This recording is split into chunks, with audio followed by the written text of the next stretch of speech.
We are here. We are live. And before anyone gives me a hard time saying that I'm making fun of domestic violence, I am not. Just get this out of the way right now before I introduce my megastar guest here. But I just got a dot laser procedure on my face because I'm obsessed with skincare. Actually, about to put out a skincare video pretty soon.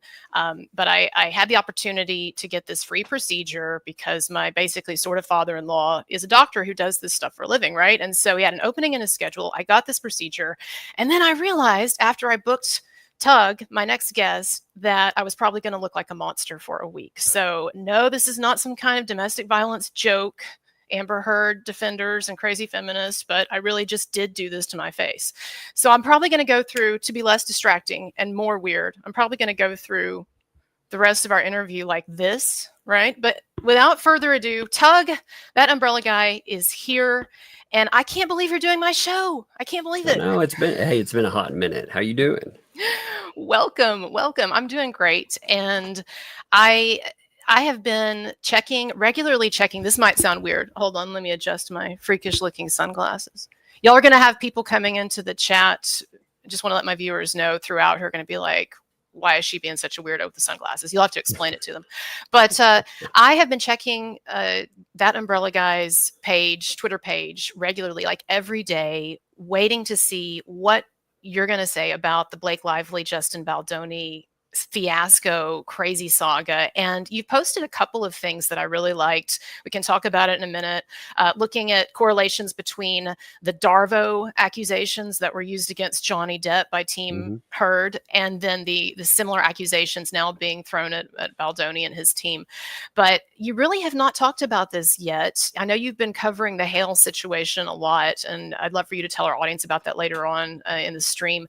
But you've really not said much of anything, haven't done any videos. So for the first time, I want to ask you, what the hell is going on? Like, what do you think? Are you surprised by what Blake Lively has done here? Does it remind you of Amber Heard? I mean, basically just whatever you want to say. It really does remind me of Amber Heard 2.0. Well, let's see. I did watch the entire press catastrophe. I like the legal. It was like that legal document where they were talking about the August 2024 press catastrophe. I was like, yeah, it was an absolute disaster. And I watched the public turn on her for it. And, she could have handled that so many ways, but what did she do? She Amber Hearded it. She was like, actually, it's that guy's fault right over there. She could handle it in so many ways. And what I've been saying too, and this reminds me of Amber Heard as well, is that Blake Lively was coming out of this whole thing with this It Ends With Us movie and some of the, I know, bad PR that she'd gotten online, social media, but she was coming out of it a winner in the sense that movie, it made bank, and it continues to make bank, way more money than it should for, honestly, the mediocrity of the film. I'm sorry. But like, she was coming out of this like insanely rich, more rich than she had been, right? Richer than she had been. And with this reputation now as this businesswoman, et cetera, who the cares what some corner of the internet was saying about your baby bump interview where you got a little bitchy? You should have just gone on.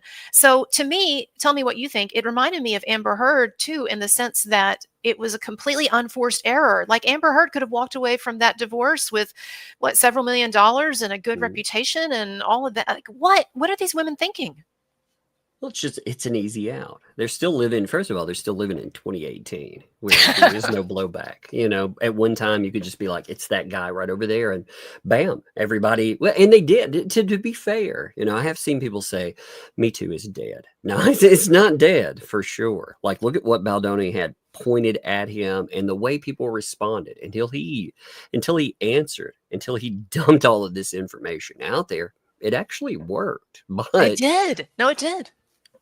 Yeah, it only worked for a minute though. It was a quick minute. No, but I remember though that when Blake Lively's complaint came out via the New York Times and so forth, and I read the complaint, I read the New York Times report, there were some things that didn't make sense to me. Yes, like calling that birthing video pornography and stuff. But overall, I was thinking, okay, this is pretty believable. And that feminist that he had, Baldoni's got that whole like douchey feminist thing going on. What's up with that? And these are just my own biases, right? And prejudices at the time.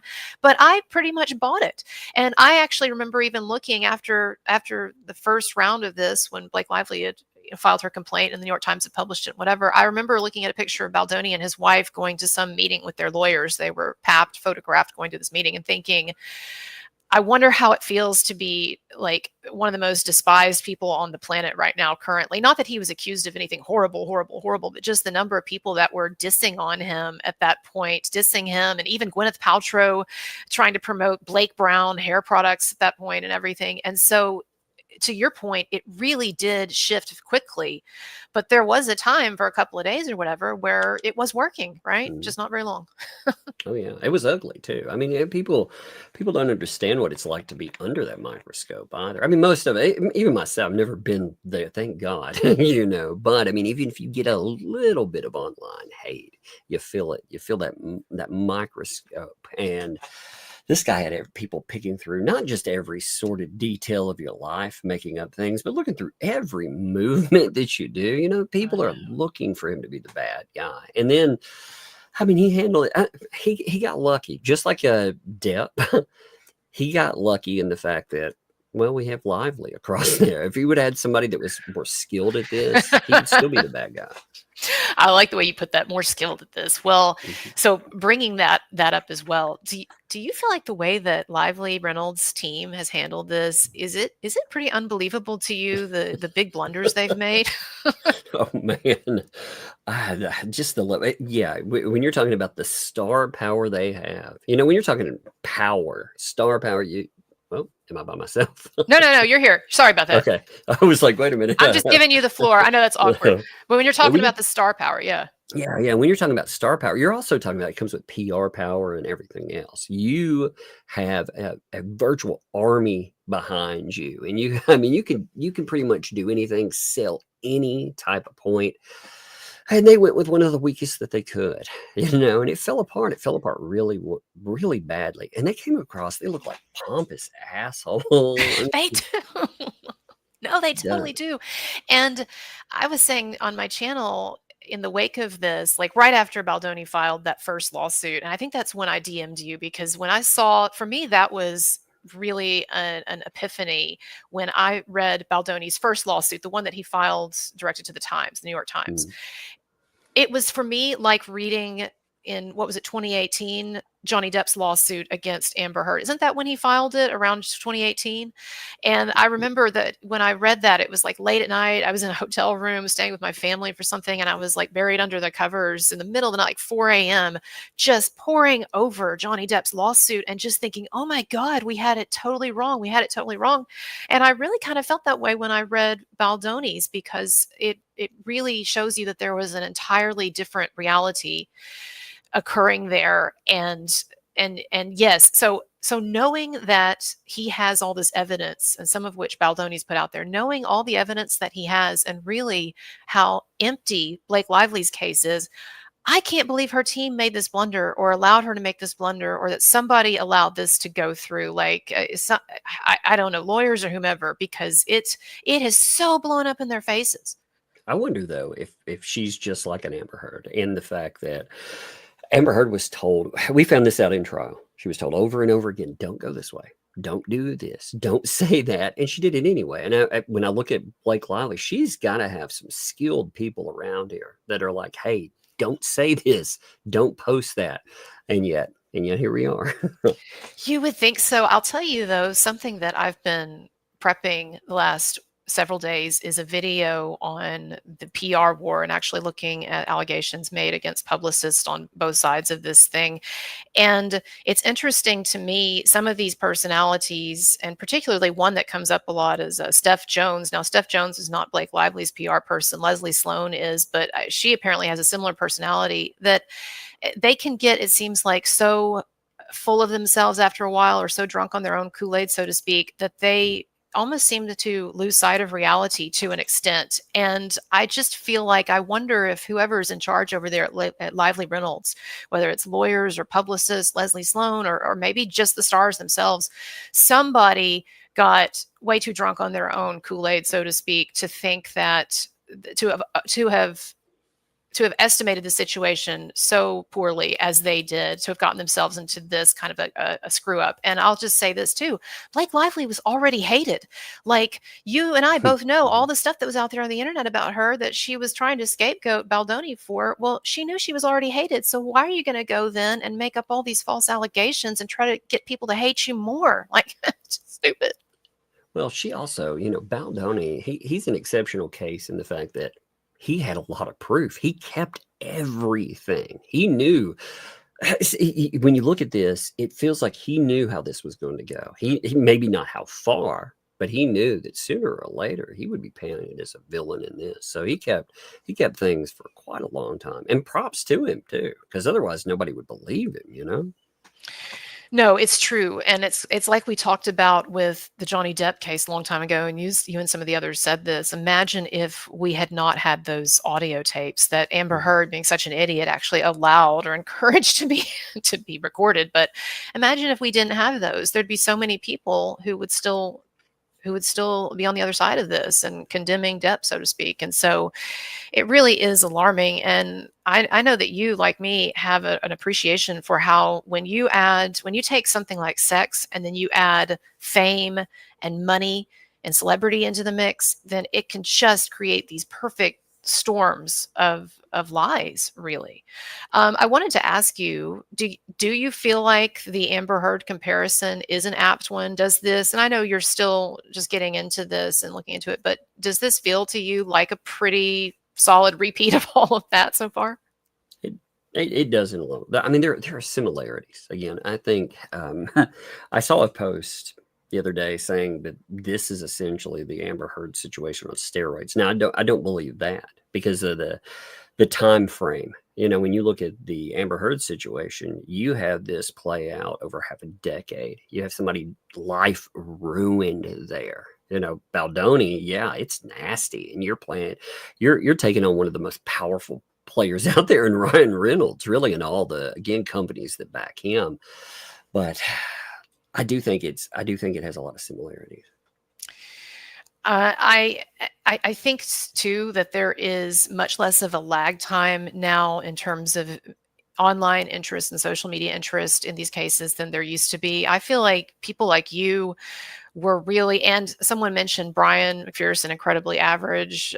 This is the first person that I ever actually started watching about Depp versus Heard, made amazing videos. And then you and a number of other people. But I feel like you all really were pioneers in a way with that case, with Depp versus Heard, because as you remember, when you all started covering it, there was really no mainstream media coverage of this at all, except just repeating the Amber Heard story. Like, now we have people, and I know that they're controversial, we have people like Candace Owens and Megyn Kelly and some others who are regularly covering this Baldoni story. I don't feel like you all had that during Depp versus Heard until the very end, until the trial. And the trial really took the media by surprise, right? Am I remembering right?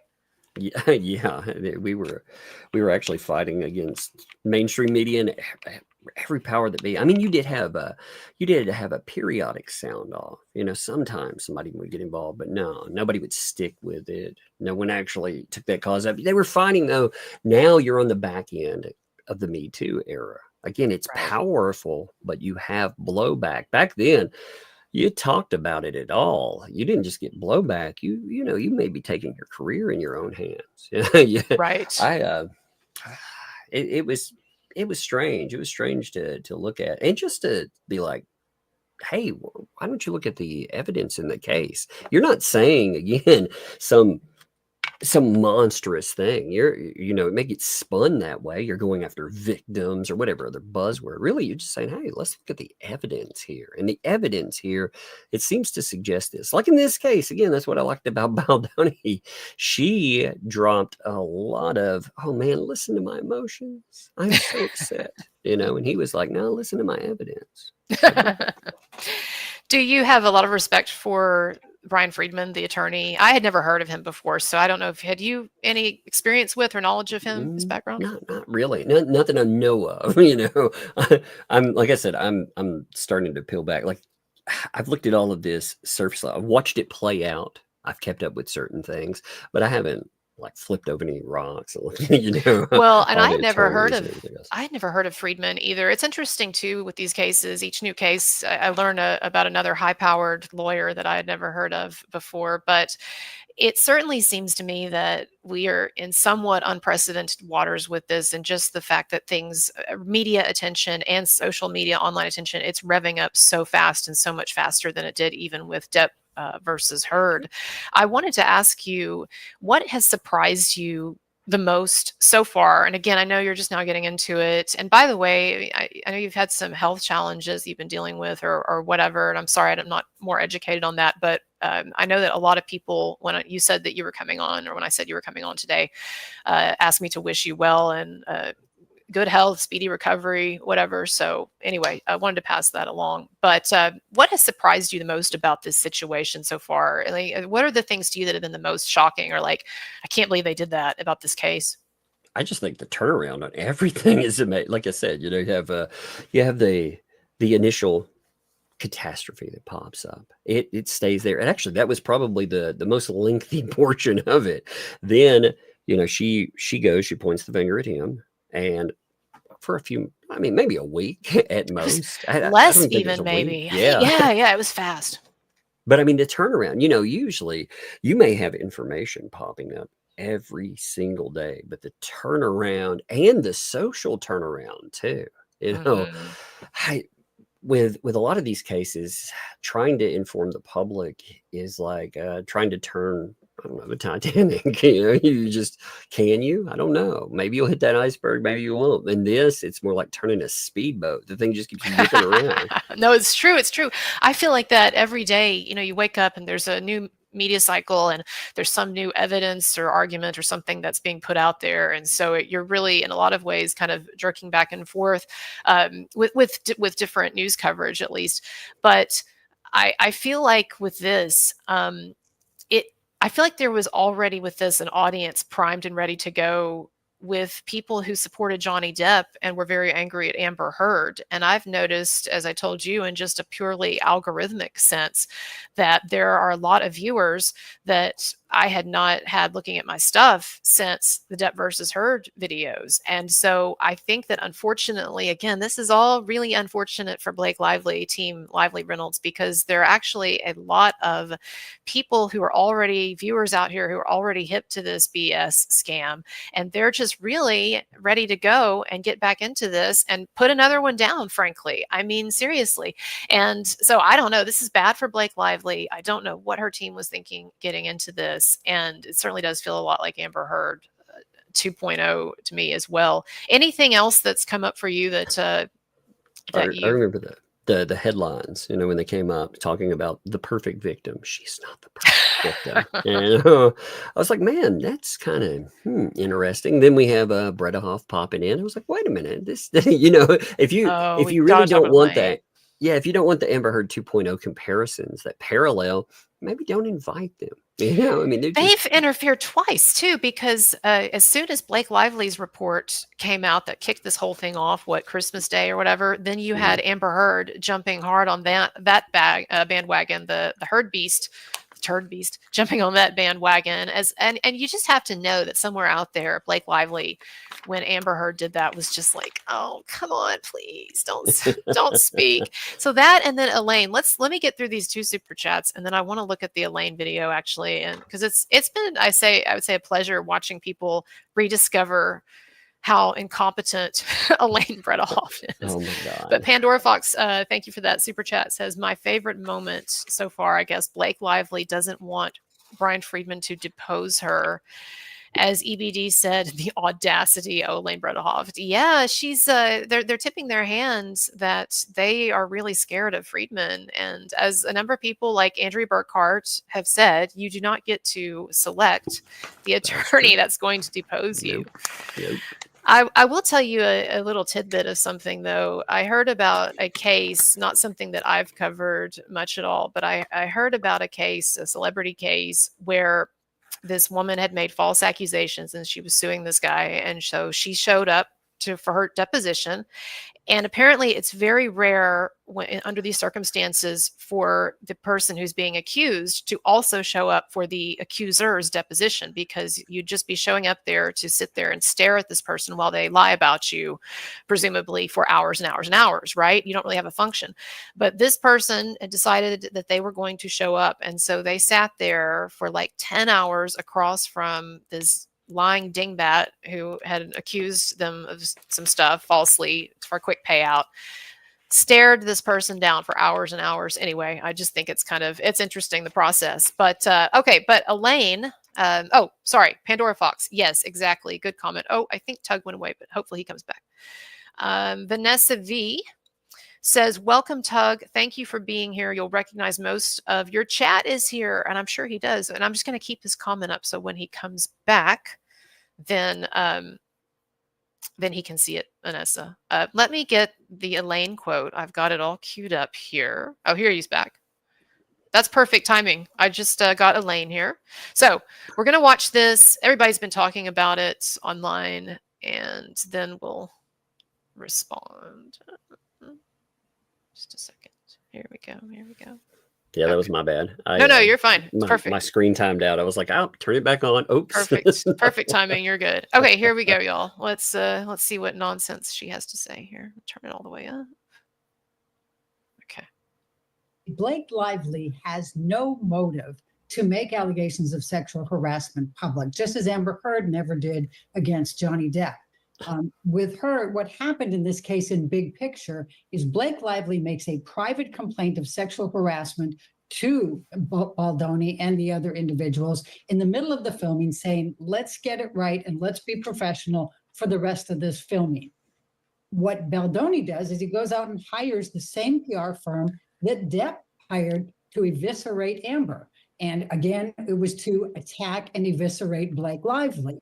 And you see some of the text messages that the New York Times uncovered where these PR people were saying that they were planting false stories. They were very proud of the fact, they said Justin Baldoni wanted to bury her, and they said they can bury her. And they were very, very proud of the fact that this would all be untraceable in the social media. And in fact, Blake Lively was harmed. Her reputation was hurt. She suffered damage as a result of this. Why would he do that if, in fact, this was all false? Why wouldn't he keep it quiet? They have no motive to bring this out. They want to film. Swear. So that's the first picture. So she finds out he's doing this. She files the complaint. He turns around and retaliates, which, you know, I'll talk about the anti-slap here, but you're talking about this website where he puts all his on. Remember context. There's always context. But New York, as does Florida, they have anti-slap litigation, and New York has really strengthened theirs. If you retaliate, like Justin Baldoni has here with his lawsuit, because she has spoken out on a matter of public concern, which certainly sexual harassment is, he is in danger of getting his case. He's in danger. What Okay, he's in danger of getting his case dismissed. I've got a lot on that. What do you think, Tug? I loved her office, by the way. It's very AI. It's very beautiful. How is she? Well, I just want to know, is Amber still paying her to go out there and say this BS, or is this just Elaine's ego trying to mop up? She's trying to clean up the complete laughingstock that she was made of. But okay, go on. Yeah, nice AI office. Yeah, well, no, I mean, she, they finally finished up that lawsuit with the insurance companies. So some of that money, came out of Amber Heard's own pocket. So I'm sure she gets some hateful letters every now and then being like, you better go out there and earn that money I had to pay you, She's probably got a chip on her shoulder too about it. I mean, speaking of, she kept using the term there, eviscerated. What I remember is how Elaine Bredehoft was just completely eviscerated through that trial. Like, people were just ragging her like crazy online. Well, it's funny, in the aftermath too, like she's been able to, it's amazing. You can have this publicly. She made a fool of herself, but the same buzzwords. She talks about having no reason to go out there and to say things like that. Oh yeah, she does. And Bredehoft has a reason to defend it, because as long as you do, you still get invited to speak in front of your colleagues. They still pretend that you're not the worst lawyer they've ever seen. No, it's true. It's totally true. She's pretty much gotten a pass on it. The way that she is misrepresenting the sequence of events here and what happened with Baldoni and Lively. I mean, this is clearly the playbook that's going to be used by Lively's attorneys going forward. But the cherry picking here a particular text, which is the same thing that the New York Times did when it quoted Baldoni's publicist completely out of context and even left off emojis, which completely changed the meaning of these sentences. And so she's cherry picking here a few things instead of looking at the larger totality, which is that the bad PR that Blake Lively got was completely organic. It was completely organic. And it's because there's a lot of people out there, a lot of them in our audience, who don't like her. And so when these rumors started coming out from the It Ends With Us set about there being friction between Lively and the director, and this was only reinforced when Lively banished him and his family and his friends to the basement. And so, of course, people were asking, why is this director not standing next to his star and co-star? Why is he not doing any PR with her? Oh, could it be because Blake Lively is actually a bitch? And so people start finding these snippets online. That's how it works. But to pretend that this was anything other than organic bad PR that Blake Lively was bringing on herself, and then to give us this conspiracy narrative when in fact the people who were conspiring were Blake Lively and the New York Times, and we know that that was going back as far as October now from that metadata that people have been talking about. So anyway, I'm so over it. I'm so over people like Elaine, and it's just like the same tired, frankly, like masturbatory phrases over and over, and it's empty. I don't know. Did you think that Elaine was just a terrible lawyer during Depp versus Heard, or you think that she was basically just given a bad client? And what can you do when you've got Amber Heard? I think she's a terrible lawyer, but she also had a terrible client. I think it was the worst of every world that you could have. Oh, I think that people forget this too.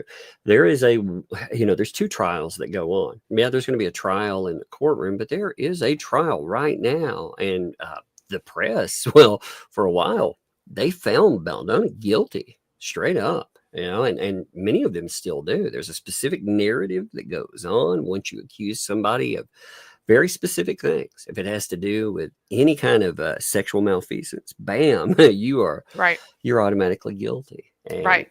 He's got to win that battle too. They always say, well, he's got to win in a courtroom. I was looking over an MSN article saying both of them need a win in the courtroom, to basically to validate their claims. And it's like, no, really what you need is a win in the court of social media. Exactly.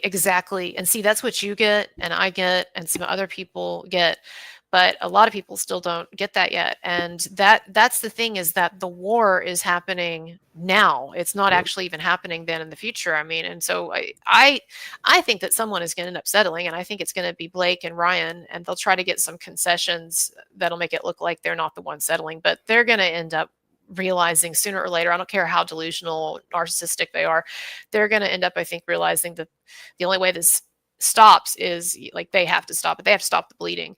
But it is, something else just happened recently. I'm sure you saw, I think you posted on it. Marilyn Manson was officially cleared by the LA DA. And I'm going to get back to talking about Blake and Ryan in a minute, and Baldoni, but he was officially cleared by the LA DA. And that's a case that you've been looking at too over the years.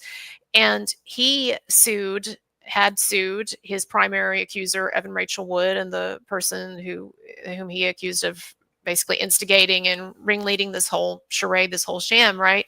He had sued her and her ex-girlfriend and co-conspirator, and that lawsuit gave him an opportunity to get a lot of evidence out there, and a lot of, frankly, really shocking evidence out there that changed, I think, a lot of minds, or a number of minds. And then eventually, because of the same anti-SLAPP laws that Elaine Bredehoft is so proudly or happily touting here, he was not able to move forward with that lawsuit and had to end up dropping it.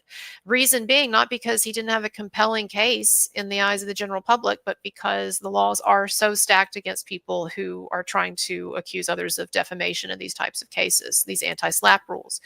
And so my whole point is that I felt like even though he had to end up dropping that lawsuit, that was a really smart move, because nowadays the legal forum is really one of the few forums remaining that people have any sense of faith in. So you get your stuff out there, you file the lawsuit to show people you're serious, you get your evidence out there, you stir the pot, and then to me that's the point, right? Yeah, I mean, like you said, you're probably going to get shot down. You know, depending on where it is, you're probably going to get shut down by an anti-SLAPP law. But you may get it through there, but you do get to organize your stuff. You're not putting it out through companies. You're not putting it out through PR networks. You're putting it in a court case that's supposed to move forward. If you do get that chance, great. But you know that you get to present that to the public anyway. There's no way that anybody could shut you down. They're not going to take sound bites of it. And yeah, I mean, Marilyn Manson, God, some of the things that she accused him of, oh Lord. You know, Right. the whole he well, I'm gonna say arbed. He arbed me on my video set. Yeah. Okay. I remember looking at that claim by itself, and there were many other claims like that too. Well, But what that is one it? right there? Go ahead. No, I'm sorry. I interrupted you. Say it again. No, I was just gonna say, like, on that, the way the video like sets work out, you know, you're talking about multi-day, you have dozens of people around. It was so preposterous. You could tell there was something wrong there. And I think that it woke a lot of people up. I think the FBI mess woke a lot of people up.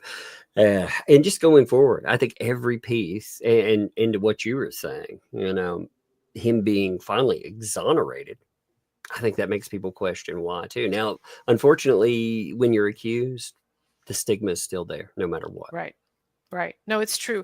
Well, it's interesting you bring up the video set allegations, because I just have been asking myself over the past couple of weeks, what is it with some of these false accusers claiming that things happened that were before people's very eyes that did not happen? I don't understand if that's part of this crazy, like, delusional narcissism or what, but you know, Blake Lively, one of her main set of accusations in her complaint and in her lawsuit was that Baldoni had harassed her on set in front of everyone during that infamous dance scene. She also cited a couple of other times as well, but she had claimed that that certain things had happened, or certain things were said, and as it turns out, there's video that Baldoni's team released with audio. Apparently, Blake Lively was not anticipating that someone had recorded the audio, because she had claimed in her complaint and her lawsuit that there was no audio. So that's interesting. And Candace Owens has speculated yesterday that someone had told Baldoni's side to record everything, so that maybe there are all these recordings out there of things that Blake Lively has said and done that are not going to look good for her. But anyway, long story short, you know, Blake Lively was accusing Baldoni of some kind of harassment, malfeasance on the set of this video. And it's very similar in my mind to Evan Rachel Wood claiming that she was AR'd by Marilyn Manson on this movie set when everyone is standing around and looking and paying attention and all of that. She also claims that she was wasted out of her mind, completely unable to consent to anything that was going on. And then, as you know, of course, I interviewed someone who was on the set, refutes that. There's a woman who worked for Timcast, Cassandra McDonald, right, is her name, and she had posted something early on to the effect that she worked on that set at the time, and that she remembered differently than Evan Rachel Wood about how Evan Rachel Wood was looking and feeling what was going on. And no one has been able to come out and corroborate Evan Rachel Wood's claims. So my point just being that it's interesting to me as we look at these different cases of Me Too hoaxes, and you see some of these similar bizarre patterns, including claiming that something was happening in front of everybody that nobody can remember happening. It's very odd. It's very odd. But well, anyways. and each one, you know, when you move forward with this stuff, each one is a learning experience, not just for the public, but it is for us. You know, they stick with us. That's why we go back to them and we're like, hey, you remember that thing that happened right there? And you remind the public. And with enough of these, hopefully people will understand. I want a world, maybe one day. I know this is some ideal that maybe will never happen, but I'd like one where we really could listen to somebody and we could believe them, because liars know better than to lie, because they will get wrecked for it. Right. Right. I do think too that in this situation, Blake and Ryan, for whatever reason, narcissism, delusion, stupidity, I don't know, they just really did not anticipate that they were going to have this kind of a battle. And I don't know if they underestimated the fact that there was a billionaire on the other team, so to speak. You know, the last thing that I would want to do is get into some kind of an extended legal and PR tussle with a billionaire who apparently has like a, you know, 100 million or 200 million that he can just throw around however he wants, and like liquidity. And I think that they really believed, she and Reynolds and their people, that these people, Baldoni and his team, would just roll over yet again, and they could scapegoat him for the bad PR, and she could get her little feminist activist points in there, just like Amber Heard and Evan Rachel Wood and some of these others, and then just kind of scurry away and, you know, check mark, and did not anticipate that when you try to ruin someone and have them completely canceled, that she was attempting to cancel an entire movie studio and the life's work of a billionaire who apparently is really emotionally and psychologically invested in this studio, Wayfarer. It's not just another business venture for him. It's an extension apparently of his Baha'i faith and values, which Blake Lively her team better not try to turn that into some kind of cult thing, because it's not. And I looked into it, and I've known about the Baha'i faith for a long time. It's a really beautiful faith, whether you agree with it or you don't agree with it or whatever. And so I hope there's not going to be some kind of religious attacks against Baldoni as well. But anyway, my point is, they got into a tussle with this guy, this billionaire, who had poured his blood, sweat, and tears and soul into this movie company. And then she thinks that she's going to do that, and then she's just going to be able to walk away. So it was so stupid. And I don't know. It sure does remind me a lot of Amber Heard. But I'm curious. I know that you have a lot going on and everything. And I told you, if you just give me 20, 30 minutes, I would be so grateful. So feel free to stick around longer. We can talk more. But I did want to ask you what you have coming up in the future on your channel. Or are you going to be getting into this and how are things going with the Hales? I don't know anything about that situation. Could you give me like a 2-sentence summary?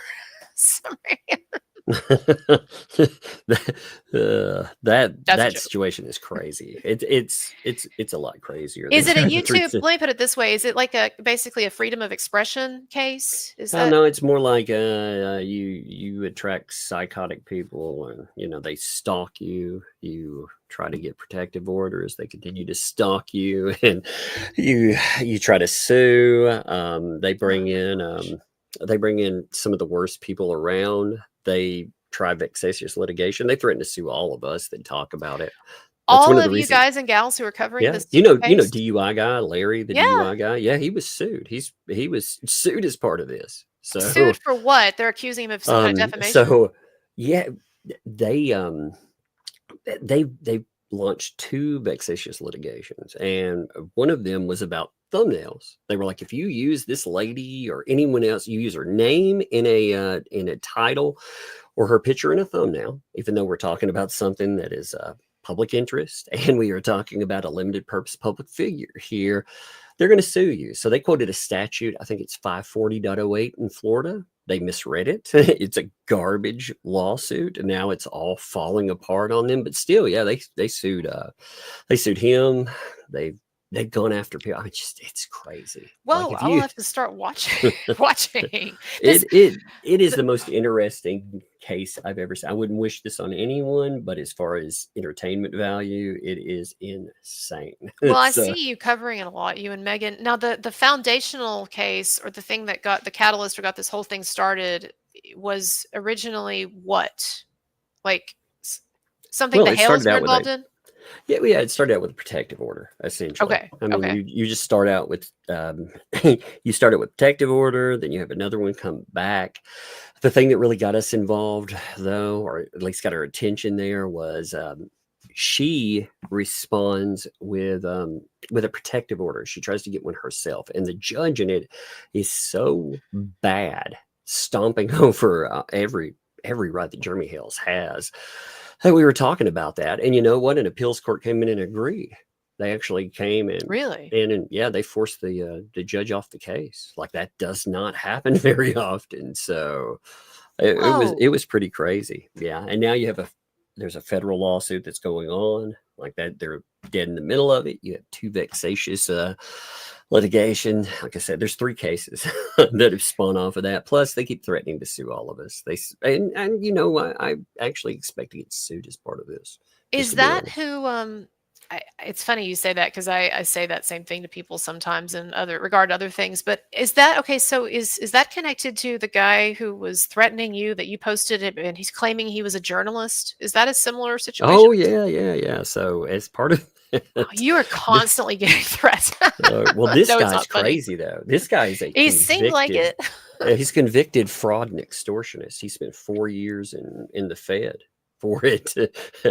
Yeah, and yeah, for faking. He also got in trouble. He spent time. It was time served, so I forget how much time it was all part of this, but he was faking Facebook profiles, putting up some pretty nasty stuff too. Yeah, you were always in the mix with it, and that was something that I was. I know you do. That was something I was telling somebody the other day too, when I advertised that we were going to do this, and they weren't familiar with your work. And I said, well, he was one of the few content creators, YouTubers, whatever, who was specifically repeatedly mentioned by Amber Heard's team in that whole saga. And isn't it right that one of the attorneys was actually, I think it was Adam Waldman, was directly questioned about you, right? When he was deposed. Yeah. And so they were trying to prove, of course, that you were just merely a puppet of Johnny Depp. They're always trying to do that. Yeah, they're trying to say that we're paid PR. I'm like, I don't have to get paid. I enjoy this for free, you know. And if I think somebody is guilty, I do my due diligence, and I'm going to have my opinion on it. But yeah, hell yeah, you do. And the fact that you cover, this is something else I think is interesting about you. The fact that you cover stories like the Hale story that does not have as much wider appeal as something that's more celebrity based that you could choose to cover. Like, to me, that just shows that you cover the stuff that you're really truly interested in, whether it's popular or it's not. But it's amazing to me, Tug, how many people do accuse us of being paid off by the people we defend, as if there are no natural incentives for doing this. I mean, you look at the views that, for instance, Baldoni Lively stuff is getting right now. And like on Twitter, you know, my normal Twitter post, it might get, say, 900 views, maybe crack 1,000 if I'm lucky, generally speaking, right?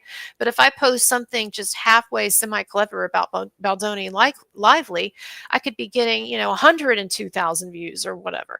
And so I know some people, they hear that and they're like, that makes them feel weird too or whatever, because they'd like for us to just all be saints out here doing things for pure motives. But everyone is incentivized to do things on a personal level. And so this is what I guess I'm saying is, we don't have to have people paying us. People don't need to pay these celebrities don't need to pay us, because the audience is already there, and this already naturally, organically is interesting to people. And they just don't get that. They just will, till their dying day, they will be accusing us of being bots. And Mohammed bin Salman is, he's on Team Baldoni and he's sending bots his way and all of that. I don't know. It is crazy. Sorry, we've got a comment here. Dan Campbell. Will this finally be the lesson that discourages false accusations? How could Blake imagine she could get away with outright fabrications, not hyperbole or misunderstandings, in a surveillance era? That is such a good question. And I know, Dan, that you also asked, is Blake Lively handling things comparatively better or worse than Amber Heard? So, Tug, last question, and then I know that you do have to go, but do you feel like that Blake Lively is handling things about the same as Amber Heard, or better or worse? And then also, is it amazing to think that in this surveillance era that Dan is talking about here, that people still think that these women still think they can get away with this stuff? Well, like you were saying, what does it come down to? Narcissism, ego. I mean, what are we talking about here? And people like that, they will never learn. So am I surprised? Not really. I wouldn't. We are not dealing with brain trust. They may play smart people, but a lot of times you're not dealing with very smart people, I mean, so am I surprised? Yeah. No. Do I think they also, do I think that this will be the thing that stops it? No, I don't.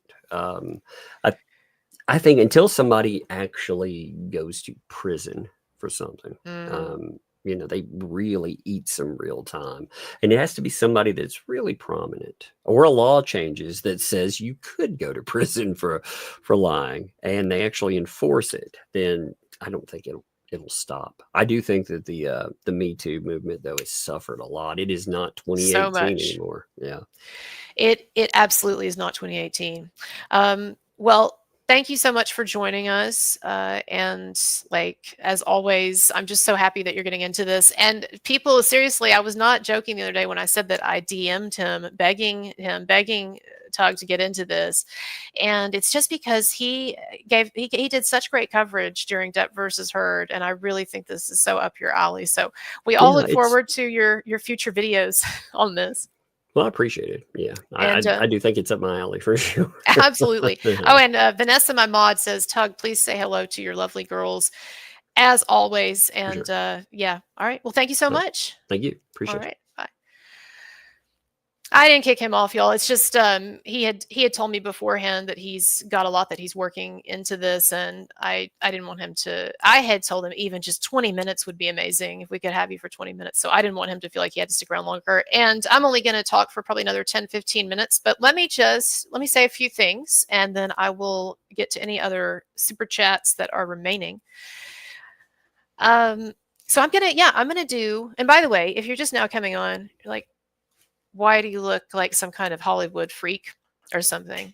It's this. So I got, you wanted me to tell you a little bit about the skincare. I'll do that at the end. But first things first. So yeah, I'm going to start a daily, God help me if I can do it, a daily live stream devoted to the Baldoni Lively thing. And hopefully my skin will be looking back to normal in a day or two. But I'm going to do a live stream devoted to this. And this is for a couple of reasons. First of all, people have been begging me forever to do more live streams, and I don't know why y'all like him so much, but you like him. God help you. So great. I'm glad you do. But people have been begging me to do more regular live streams. And then the other thing is there is just so much coming out every day with the Baldoni Lively stuff, whether it's evidence leaking out or it's someone's new opinions. I mean, if we have to every day, we'll just review what Candace Owens said yesterday. Oh, man. But by the way, I am 2 episodes into Candace Owens' series about Macron's wife, French President Macron's wife, being a man, which I initially objected to because I don't believe she's a man. And I think that then you're putting this geriatric woman, through hell in the last years of her life. But I cannot comment on things without giving them a legitimate, open-minded chance. And so I just finished the 2nd episode of this Candace Owens Macron series that came out yesterday. And so far, Candace has not moved into actually proving her thesis. She's still basically providing background and contextual information. So I'm on pause with that. We'll see what I think. But I did kind of feel like Brigitte Macron, or someone who's in disguise, when I was sitting here this whole time. I kind of felt like maybe a character from a Ryan Murphy show. I don't know.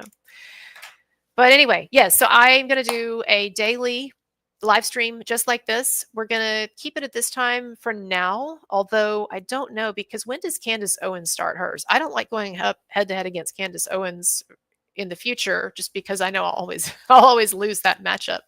But she goes on at 4 Eastern. Isn't that right?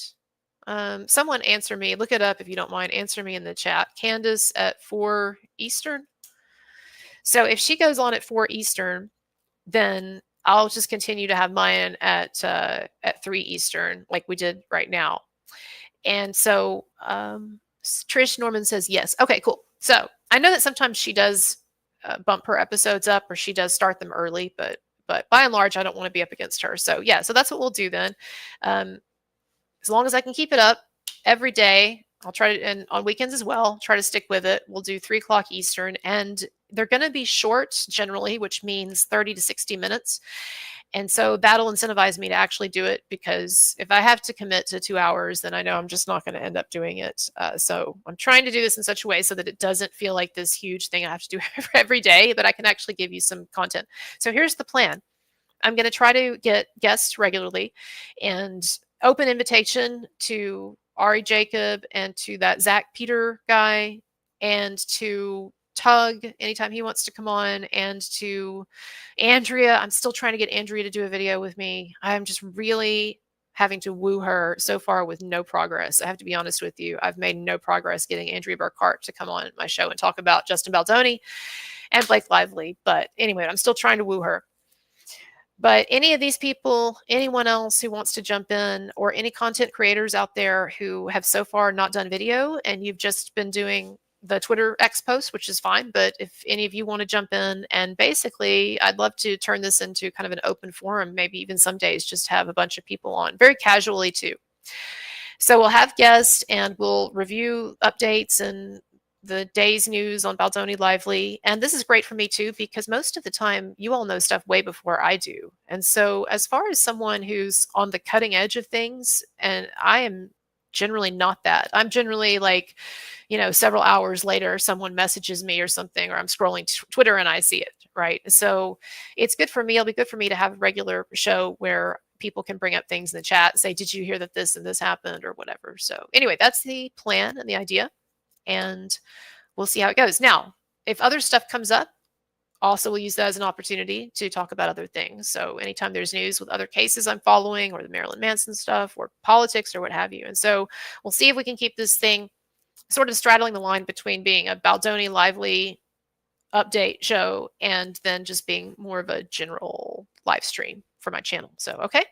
So every day here, 3 o'clock Eastern, and I am at a hotel today because I came home to visit my mom and to get this procedure, and she's in a hotel because she had a fire in her house, nothing related to, like, we're not in California or anything, but had a fire, ended up having to clear out the house, and so the insurance company is putting her here in this nice Homewood Suites hotel. So that's why I am where I am, but I'll be getting back to my place and my little studio, as it were, this weekend. But anyway, okay. So tell me, you all, what are you thinking about Baldoni Lively? Where are we at now? It surely is bad for Blake Lively. I don't see hardly anyone defending her online except for the Amber Heard accounts, except for the usual suspects, the pro Amber Heard accounts. Don't see anybody else. Give me 1 second to get some water, and I'll be right back, and we'll chat more. Right back.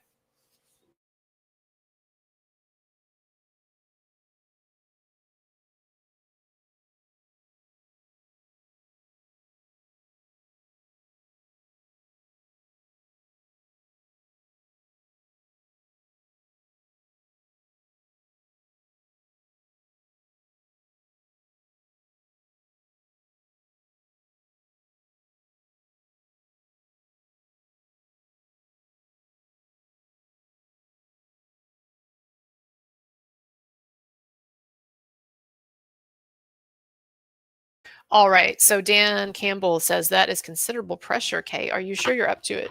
Yes. No. No.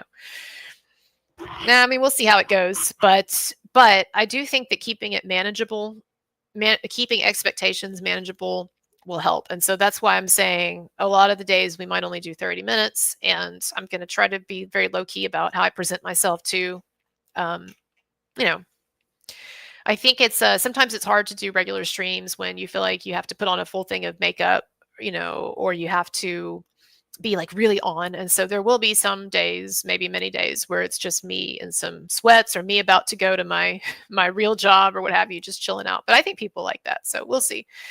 Okay, Baldoni Lively. There was something I wanted to bring up. Oh, I see that Brandon Sklenar and that Jenny Slate girl, and then certainly Colleen Hoover, and was there someone else too? And then Liz Plank, the co-host, former co-host of Baldoni's podcast, his masculinity podcast or whatever. I see that they're getting a lot of negative attention now, not only from Candace Owens, but just in general from all different corners of the internet of this debate. And it's interesting. I posted this question. It'll be interesting to see when the dust settles and the whole story is sort of written and exposed. It'll be interesting to see how shitty of a person like Brandon Sklenar, for instance, turned out to be. Like, was he just, this is what I wonder, was he just mostly manipulated by Blake Lively? And she was told, oh, this guy is horrible and he's abusing feminism and he's pretending to be this, but he's not. He sexually harassed me and he's making fun of my weight or whatever, blah, blah, blah. And did he really believe that, Brandon Sklenar? And then, yes, he's got these business ties to the Reynolds and to WME and whatever, right? And so that made it kind of easier to go along with the pressure in that narrative. But was he mostly unconscious of what he was doing, what was really going on? Or it's kind of, sort of a willing, what they say, like a willing patsy or whatever. Or is this a guy who is just like a bunch of others in Hollywood, just very self-centered, narcissistic, and he saw which way the wind was blowing, and he's like, sure, I'm gonna jump on board and bully this guy, bully Baldoni. I don't know. I'd like to go ahead and assume the better option. And I think that, I tell you this, when Brandon Sklenar posted Lively's complaint that time, and he put, an arrow, or what was it, a finger pointing down, or something like, and then he says, for the love of God, read this. To me, that almost came off as somebody who had been getting like bugged a lot, and they're like, finally, here's something that I can put out here and just say, okay, read this for the love of God. Someone who'd been resisting commenting up to that point. And it could be that Brandon Sklenar was really in this just one more person that Blake Lively manipulated and pressured, and Ryan Reynolds did, and maybe movie agents or what have you, right? We just don't know. But it could also be that he's a snake. And I will tell you this, I definitely think Liz Plank is a snake. It's one thing if you're Brandon Sklenar and you don't have a history with Baldoni and you don't know Baldoni really well. I mean, it's possible Brandon, just outside of the work environment, did not know this guy. It's one thing if you're Brandon Sklenar. It's one thing if you're Jenny Slate. But Colleen Hoover and Liz Plank, to me, they are in a separate category of being real douchebags for what they did, for turning on Baldoni in those ways that they did. Because Liz Plank, you did a podcast with this man day in and day out, for a long time. And you did a podcast with his wife. You knew his wife, you knew his family, you knew Wayfarer, you knew all of these people. And you knew when you jumped ship immediately and did it in a really public way, that was going to be basically a kind of a Brutus knife in the heart to Baldoni, because then and Wayfarer, because then a lot of people would say, oh my God, look at this, look at the female host of his show and co-host, and she works for this company. Like, she would know them better than anybody, right? And look, she's already gone. Did not even wait. What, a day? And Liz Plank was out of there? Terrible betrayal. And so, and you can't tell me that woman doesn't know who Justin Baldoni is. There is a kind of a willful ignorance here, or just an outright deceit. But whatever it is, it's indicative of terrible things in her character. So Liz Plank, And then Colleen Hoover, who we know now from seeing all of these published exchanges between Hoover and Baldoni, that you, Colleen Hoover, had an extensive history with this guy, and you knew that he was a really good guy. All that gushing over him that you did yourself, you knew that he was a really good guy. And you chose to go with the bullies, maybe so that you could get more money for your book rights. I don't know. I don't know the degree to which she and Blake Lively and Ryan Reynolds were involved in this really underhanded collusion here to steal book rights and what have you. Maybe so, though. It's an interesting theory. But Colleen Hoover is another one. So Colleen Hoover, Liz Plank, they are snakes. I'm interested to see to what degree we find out that Brandon Sklenar is a snake. But I guess more on that to come. All right. Comments, anybody else? We are coming up to an hour here. Let's see. AKA the Cat Lady says Baldoni has 95% of the support based on loose polls being done. Blake is awful. Yeah, and she's not even competitive when it comes to the tip jars either. Have you seen that? I saw that an Amber Heard supporter was complaining that the tip jars have returned. And so people leaving these restaurants, they could leave a tip for, a coin or whatever in the Blake Lively jar or the Baldoni jar. And so, of course, someone took a picture of this, and the Baldoni jar has like all of this money in it. So anyway, It's kind of informal polling we talk about here, right? Put my glasses back on. I just caught a glimpse of myself, and I'm like, I really do look like I'm from one of those films, those creepy plastic surgery films. What was the one with Naomi Watts that came out recently? I thought it was really good. It was a remake of an earlier European film. And it's about a woman who has just had some kind of extensive facial plastic surgery. And so she's all wrapped up and bandaged up. And her kids are staying with her that weekend, and they're freaked out by her. And they get in their minds that she's someone else or something. Anyway, it's a good movie. I'm blanking on the name. Somebody wants to find it. But the original was good. But then I also really liked the Naomi Watts one. Anyway, but that's kind of how I'm feeling here. Like, I'm in that movie. I have to look it up. I have to look it up now so I can show you the picture. Naomi Watts plastic surgery movie. Let's see. Here we go. Good Night, Mommy. Yes. Good Night, Mommy. I thought Good Night, Mommy was really creepy.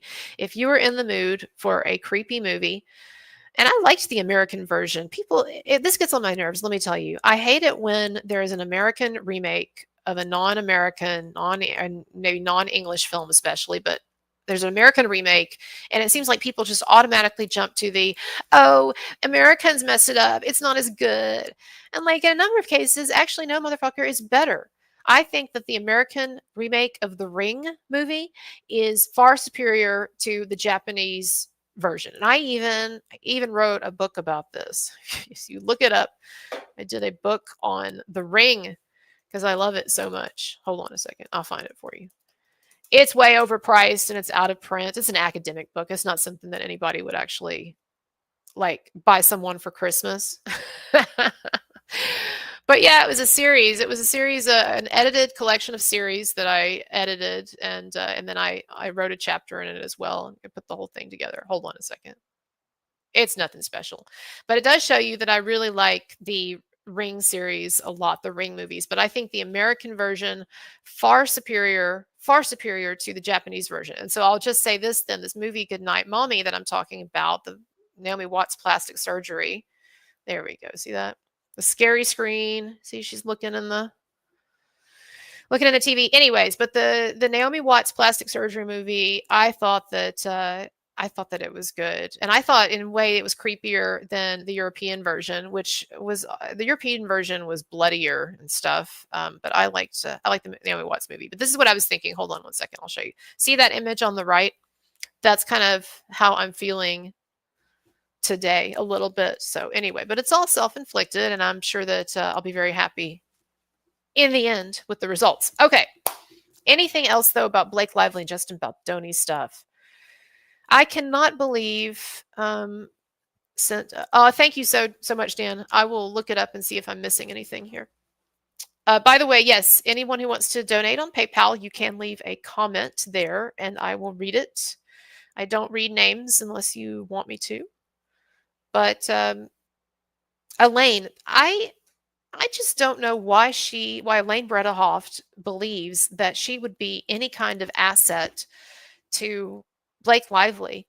It's purely about her taking the opportunity to basically to showboat and to engage in this kind of revision of her public image, because Elaine knows that she completely shredded her public image by her association with and her poor representation, frankly, of Amber Heard. Not that she had a good client, but her poor representation, generally speaking, of Amber Heard.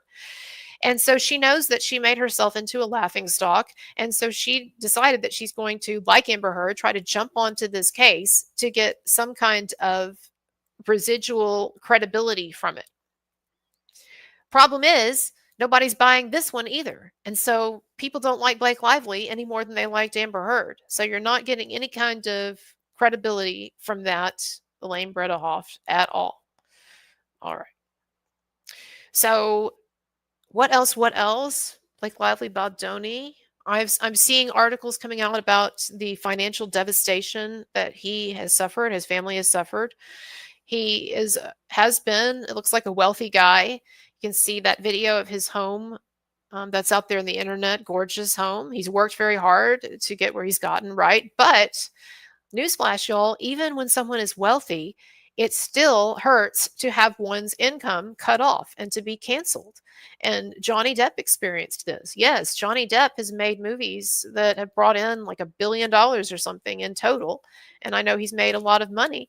But when someone cancels you and accuses you of horrible things, particularly Me Too type shit in this environment that we're in, then it doesn't take long for one to lose one's money.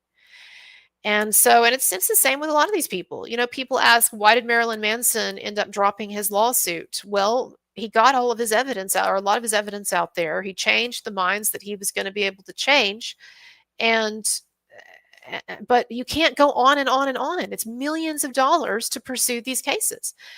So anyways, Dan, for some reason, my PayPal is stuck, probably because I'm in a place that has poor reception. So do you want to ask me the question here, though? So Dan, yes, ask me the question here, and I will make sure to read it. I'll stick around another few minutes here. Okay, other stuff, y'all. Let me look. Someone says, Sarkeesian, says, y'all, can we have a watch party for the film Allure with Evan Rachel Wood to run parallels to the scandal in real life versus the plot of the film? Evan Rachel Wood, what film is this that you're talking about? Is this a new film that she's doing? I know that she did Pretty Persuasion, which was about a young, beautiful student falsely accusing her teacher of sexual harassment or assault or something. I haven't actually seen that movie. Sean Cummings says Lively had 10 surgeries, forehead to chin, cost $250,000, experts say. Do you think I can catch up with her? Hey, this is a good segue, though, into me briefly talking about skincare. So I'm not going to talk about this long. All right. I'm talking about this a bit, see if Dan's question comes up, and then I'll say a few more things about Lively before we go. I have always been really interested in skincare and was lucky enough to start dating someone and end up moving in with someone whose dad owns a med spa and does anti-aging therapies and skin rejuvenation and Botox and filler and laser and all that stuff, right? A lot of these procedures have become more affordable over time, and I know there are places like his offer package deals and installed payments and stuff like that. But anyway, but I'm lucky. I don't generally have to pay for much of anything with this. And so I do try to take advantage of it. But I've always been interested in skincare. So for people who are asking, I do have a skincare video. It's a 45-minute video on my channel. The quality was really, really crappy because I had not made many videos at that point. So I'm going to do an update very soon. Hope to get it out in the next couple of weeks. But for people who ask, basically, the keys to good skin are sun avoidance on the face as much as possible. Yes, we do need vitamin D. And yes, a certain amount of sun is really good for us and necessary and whatever. But, face, hats, sunglasses, SPF, right? I wear a daily moisturizing SPF, even very, very light. And then, there are things you can do. Topicals, retinoids. Prescription Retin-A is the best, strongest, or prescription Tazorac, these two. But it does take people a lot of time to work up to these often. And if you just glob on a bunch of this stuff, then it's going to turn your face red and you're actually going to look like I'm looking right now, but you won't be prepared for it or want it. So you can start off with a retinoid. You don't even need a prescription. I like SkinCeuticals 1% retinol. Retinol is the stuff you can get over the counter, and it's going to be much, much weaker than Retin-A. So you start with retinol, a good retinol, use it a couple of times a week, then every other day. And then when you've worked up to using it more or less daily, then you can start prescription Retin-A and go from there. Then the other thing is, and this is a bit pricey, I try to get this for free on birthdays and Christmas, so I don't have to pay for it. Strategically asking for stuff on those days. But Anti-Age, Anteage, Anti-Age has a human-sourced stem cell product face cream serum with growth factors. It's fine if you don't know what any of that is, but it's really, really good stuff and very effective. And so a bottle of that is $190, and I can make mine last 6 months, putting it on very, very sparingly, once a day, just kind of very lightly all over the skin. So yes, that's very expensive, 190, and thankfully I don't generally have to pay it. But if that's a priority for someone, you think about spacing out over 6 months, it's a little different, right? But some kind of human-sourced stem cell cream, these things do work. Plant-sourced stuff doesn't work. Cheap stuff doesn't work, but a good human-sourced. So Entourage has 2 types. There is an MD type that you have to go through a doctor's office to get, and then there's one that's half as effective, half as strong that you can just get online or wherever. I did find a place that offers the MD stuff, the really strong stuff, online without a prescription, and so I did put it on my Instagram stories. It's called Skin Elite, so you can get that without going through a doctor, but it's the Entourage MD Serum. Now, they also offer something called an accelerator. By the way, they're not sponsoring me for any of this. I just believe in the product. They offer something called an accelerator, which has a few more growth factors, stem cell growth factors, and also something called bakuchiol, which is a good retinol alternative. And so if you use that as well, I think it's half the price of the serum. If you get that as well, it's a great 1-2 punch. So if you didn't want to use anything else, you use those 2 things. They're both non-irritating to the skin, and they'll have a huge impact.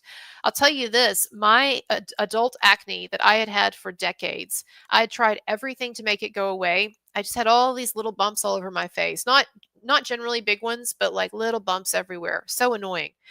And I had tried everything, even like really strong Retin-A, laser stuff, whatever, and they would not go away. And I started taking the Entourage serum, applying the Entourage serum, and within 2 weeks, all of that acne went away. And I thought, well, that's crazy, but maybe it's a coincidence. So I stopped using the Entourage, and within 2 weeks, the acne had all come back. And then I started using it again, and then within 2 weeks, the acne went away. So I know that this stuff, this Entourage MD stuff works, and also the other product, their regular one, it's just half as strong. I know that these products work because they cured my acne. So I'm assuming that they're working in lots of other ways too. But so you're gonna have a retinoid, you're gonna have some kind of human-sourced stem cell cream product. It doesn't actually have stem cells in it. It's a long story. You can read about it yourself. But it is gotten through stem cells. And it has effects in that way. Okay. What else? And then lasers. And then we get to the laser thing. Okay. The baseline laser that people who want to go to the next level can get, like, I'm not saying anybody needs to do any of this stuff, right? If you don't care whether you have fewer or more wrinkles or fewer or more sags or whatever, or you just want to live your life and not worry about this shit, more power to you. That's the best attitude. But for people who do care or do ask me about the laser stuff, so I have been for the last 15, 16 years, I've been getting something called a BBL. No, not a Brazilian butt lift. It's a broadband light laser therapy. And I get it twice a year. You start off with, they try to sell you on 1 package of 3 just to kind of kickstart the process. And so, but then after that, it's twice a year, or some people even just get it once a year and it still has an effect. But this is not something where you're going to see tremendous instant effects or anything. It's one of those things that's working more subtly beneath the surface. But that having been said, every time I get one of these, I do notice a significant improvement in my skin and the way that it glows and looks fresh and tighter and everything in the month after I get it. But it even has powerful effects on the DNA, increases collagen a lot, it reduces or slows down the aging of the skin, et cetera, et cetera. Again, you can look it up yourself and the other studies and all of that. But broadband light laser therapy with something called Forever Young attached to it. So if you were to get one of these, you'd want to tell the person, I want a BBL with Forever Young. And the Forever Young thing is just something additional that they do that makes it even more powerful and produce more collagen and have these profound cellular effects. So This is basically like going to the dentist and getting your teeth cleaned. In fact, Martha Stewart has stated that she views BBL procedures, the BBL Forever Young, as basically like going to the dentist and getting her teeth cleaned every 6 months. So every 6 months when she schedules the teeth cleaning, she schedules the BBL Forever Young. Now, other procedures, what I got yesterday, I've never gotten this before, and I'm getting it now because my father-in-law might be selling the business, and I don't know how much longer I'm going to get to have these things, right? So I was like, I've been wanting to have one of these for a while, might as well do it. But this is a dot. It's called a dot micro peel, and basically what it does is it's this like stamp looking thing, and it's got all these little like protrusions from it, and it makes this sort of like stamp pattern on your face of dots. And so if you look closely, I don't know if you can see, probably on my forehead, you can see that there's actually like the look of like dot indentations in the skin. And you can see here the stamps. You see the rectangular shapes here, like that's actually the stamp from the dot laser. So here's the thing, it damages part of the skin, but not the whole thing, only the places where the dots go in. And so the idea is that the body then is signaled that it has been injured, and it ramps the collagen up a lot, and it really ramps in these various ways, ramps up the natural healing properties of the skin and of the body to then produce fresher, better looking skin, right? And so the reason why you damage the skin through this and make all those little dots is because you want to set the body off basically without having, at the same time, without having to damage a lot of skin. And so this damages the skin in strategic places instead of just like taking the whole, ablating the whole thing, the whole surface. It takes it off strategically, and that'll still send the body's, it'll kick the body into action in terms of producing all the stuff that makes skin look really youthful and refreshing the skin, right? And so that's the idea with this, is that you're trying to get the body to produce on its own a lot more collagen and create new elastin, and it really penetrates deeply into the skin, much more than like a chemical peel would. Although a chemical peel is a similar idea. You put the acid on the skin, it causes the dead layers to peel off, so you have fresher skin underneath, and then also it causes an increase in collagen and all this stuff, right? So this is, like I said, a bit of a more extreme procedure, and you certainly don't want to have some fly-by-night esthetician doing this, because there are horror stories of people whose estheticians or whatever don't know what they're doing, or they're lazy, or they don't care. And, you know, these squares, there are people who get these things improperly done, and they've got like giant rectangle scars, right?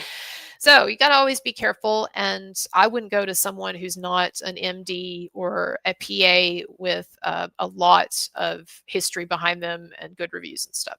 That's me.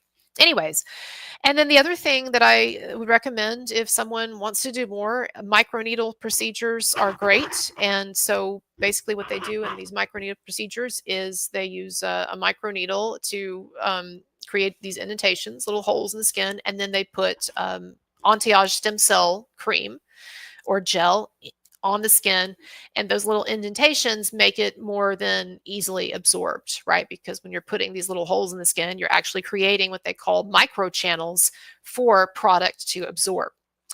And so that's also a procedure I like. So I guess what I would say again, if I had the money to go to a doctor or med spa and have whatever done that I wanted to, BBL with Forever Young, dot laser thing. And I would not get this personally more than once a year, but some people get it more. But the dot laser micro peel, and then microneedling with human sourced stem cell gel. Yeah. You do that, you can look like someone who's really young and hot looking forever. I don't know. Anyways, you can like Paul Rudd forever. Okay, y'all. Back to Baldoni Lively. Dan, did I ever hear from you? Did I hear from you? Just a second.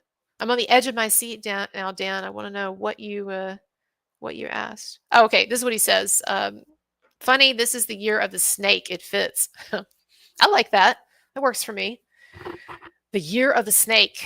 Well, this will certainly be the worst year, I would imagine, of Blake Lively and Ryan Reynolds' life, outside of, God forbid, any tragedies happen to them. And, you know, this reminds me, Blake Lively, if she wanted to, she could apologize and she could end all of this, and no, people would not automatically forgive. But there are ways that she could lean into her own personal tragedies and her own biography, such as the fact that her father died not too long ago, several years ago, and it would have been around the time that It Ends With Us just started to be developed and Blake Lively came on. But she lost her father after a tragic multi-year battle with, I think, cancer. And I think that she and Ryan Reynolds even paid for the dad to go to Panama or somewhere, I was reading, and get experimental stem cell treatment there. And I know that I know she can't lay it on too thick and just blame everything on her dad dying, but there are ways that someone who's a skilled actress could, in subtle ways, apologize, and then in subtle ways find some explanations perhaps for some of what she's done, and some of maybe reasons why she has flown off the handle and she's lost her mind. And again, it would be something that her PR team would tell her not to do. Everyone around her would tell her, don't apologize, don't concede. But that would end this. If Blake Lively sat down in front of a camera and she said, I don't know what the hell I've been thinking for the past year, and I'm sorry to everybody, and I'm just going to go away for a while and get my head straight. I know that it wouldn't make everything completely go away, and I know she'd still have a lot of hate to deal with for a while, and I'm not saying she could ever come back to the extent of just being the darling of Hollywood or something, but it would more or less stop the feeding frenzy. It would cause a number of the pro-Baldoni people to sort of back off. Baldoni and Wayfarer themselves would probably in some way be gracious and reciprocal in a sense, and people do have short memories. They do forget after a while. No, not after 6 months. No, not after a year. But make a clean break, Blake Lively. Apologize, drop your suits, and go away for, yes, 4 or 5 years, and then come back with some kind of really interesting, offbeat, unflattering acting role, and see if your life does not get back on track. It is possible. But as in the prodigal son, you have to come running back home.